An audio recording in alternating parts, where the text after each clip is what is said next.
فرائض پہ عمل کرنا. المداومۃ علی الفرائض, فرائض پہ عمل کرنا.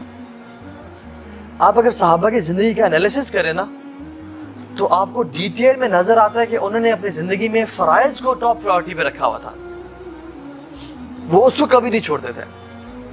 عمر بن خطاب رضی اللہ تعالیٰ عنہ, گورنرز کو لیٹر لکھا انہوں نے اور کہا کہ تمہاری سب سے بڑی رسپانسبلٹی وہ نماز کا قیام کرنا ہے, نماز کا پڑھنا ہے. جس نے نماز کی حفاظت کی, من حافظها وحافظ علیہا, جس نے نماز کی حفاظت کی اس نے پورے دین کی حفاظت کی, اور جس نے نماز کو ضائع کر دیا اس نے اپنے دین کو ضائع کر دیا. as if نماز is their then.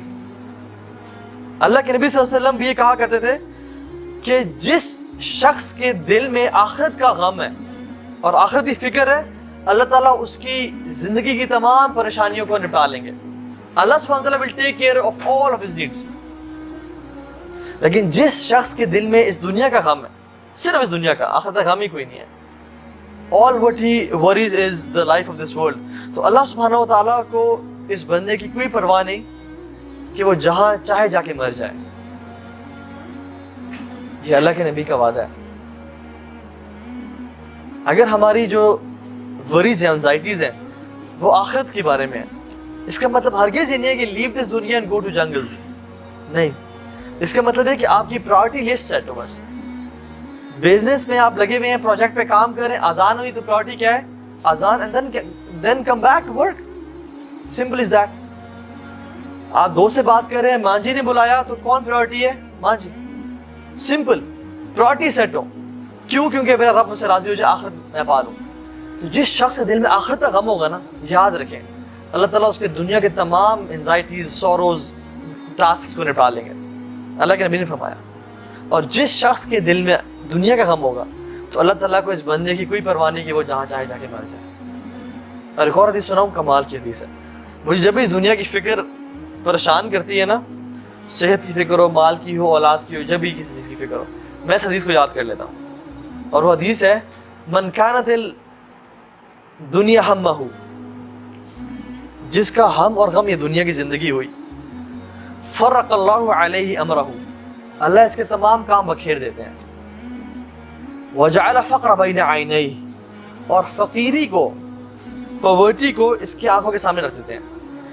all what he fears is poverty, کہ میں غریب نہ ہو جاؤں, میں فقیر نہ ہو جاؤں, میرا یہ گھر مجھ سے چلا نہ جائے, میرا بزنس لاس میں نہ آ جائے اور میرے سے مال سارا چلا نہ جائے اور میں سڑک پہ نہ آ جاؤں.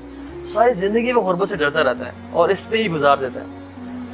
وَلَمْ يَأْتِهِ مِنَ الدُّنْيَا إِلَّا مَا كُتِبَ لَهُ, اور دنیا اس کے پاس اتنی ہی آتی ہے جتنی اس کے لیے پہلے سے لکھی ہوئی تھی. ساری ٹینشنز کے بعد, ساری مشکلوں کے بعد دنیا اتنی آنی جتنی پہلے سے لکھی ہوئی تھی. وَمَنْ كَانَتِ الْآخِرَةُ نِيَتَهُ, اور جس کا فوکس آخرت ہوتی ہے, جمع اللہ علیہ امرہ, اللہ تمام کام اس کے لیے جمع کر دیتے ہیں. اس کا مطلب کیا ہے؟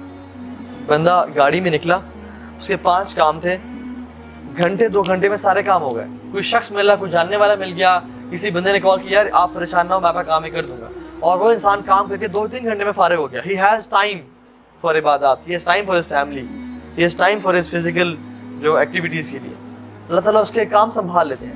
لیکن دوسرا شخص ساری زندگی کچہری بیٹھا رہا, کام نہیں ہوا, ساری زندگی ہاسپٹل چلا گیا, اس کی بیماری کا علاج ہی نہیں مل رہا. وہ 50 ڈاکٹر کے پاس جاتا ہے, 60ویں کے پاس آ کے اس کو علاج ملتا ہے. وہ دنیا کے کاموں میں پھنسا رہتا ہے. اور آپ کتنے کیسز دیکھ لیں, وہ کیسز ریزالو کب ہوتے ہیں, کورٹ فیصلہ کب دیتی ہے, جب وہ بندہ مر چکا ہوتا ہے. ہمارے سامنے ایگزامپلس ہیں, ہمارے سامنے کہ لوگ کتنا پھنسے رہتے ہیں کاموں میں. تو اللہ تعالیٰ اس بندے کے کاموں کو جمع کر دیتے ہیں جس کا فوکس آخرت ہوتی ہے. وَجَعَلَ غِنَاهُ فِي قَلْبِهِ, اور غنا کو, تونگری کو اس کے دل میں بھر دیتے ہیں. اس بندے کو ڈر ہی نہیں ہوتا کہ مال کہاں سے آئے گا.